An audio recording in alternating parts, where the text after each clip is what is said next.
There are people who handle this sort of thing. I'm sick of him treating me like a kid all the time. But you are a kid. This is my chance to prove myself. Sony and Marvel Studios' Spider-Man Homecoming should cast a powerful web when swinging into theaters this weekend. But before you check it out, here are 5 things you need to know about the latest incarnation of the lovable webhead.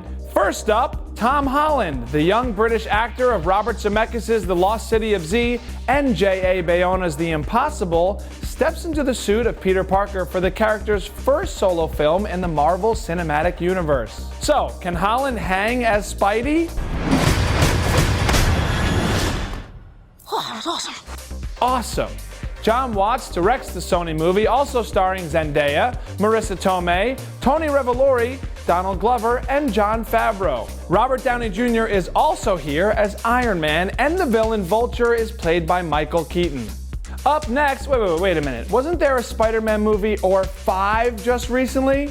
There's a little gray area in there, and that's where you operate. Thanks, Mr. Stark. Yes, the reboot marks the character's 3rd franchise.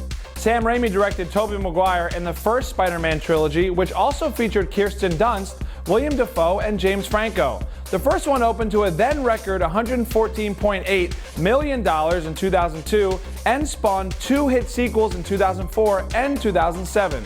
Sony then rebooted the franchise in 2012 with Andrew Garfield, but neither The Amazing Spider-Man nor its 2014 sequel matched the might of the first trilogy, so the studio scrapped a 3rd film. So why is there yet another Spider-Man movie? Yes, Homecoming is technically the 6th one ever, but it's also the first one made with Marvel Studios, meaning big screen Spidey is now officially part of the Marvel Cinematic Universe.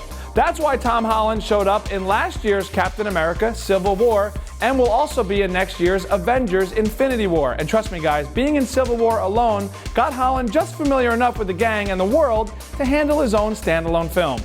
Wait a minute. You guys aren't the real Avengers. I can tell Hulk gives it away. Spidey sense on point. Plus, a sequel has already been announced, set to hit theaters in July 2019. Like this one, it'll keep Peter Parker in high school, which is new for the character on the big screen. Director Watts told The Hollywood Reporter's Heat Vision editor, Aaron Couch, "There's still a lot of unexplored territory. To deal with the fallout of Infinity War and be a junior in high school, I think sounds like a pretty good movie to me." So far, the movie has a 93% rating on Rotten Tomatoes.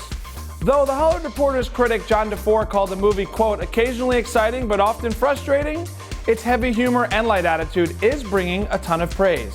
Rolling Stone's Peter Travers says Homecoming is as high school as a John Hughes comedy. Think The Breakfast Club or Ferris Bueller's Day Off, in which teens talk like teens instead of old school Hollywood cynics aching to sound young. Bueller, Parker. And Vanity Fair's Richard Lawson echoed, Homecoming is just such a summery good time. And who doesn't love a summery good time? Yeah. The movie's predicted to fly past $100 million in North America alone during its opening weekend, although Sony is being more conservative and suggesting $80 million. I'm going to go out on a ledge here with my webbing and say a lot of people are going to see this movie. And by the way, Sony puts the budget of Homecoming at $175 million. I hear it's $1 million a web shot. Million. Okay guys, are you excited to see the new Spider-Man? That effect just cost us $1.75. Okay, how do you think the film will stack up to the other films in the MCU? Let me know in the comments. For the Hollywood Reporter News, I'm Paul Costabile.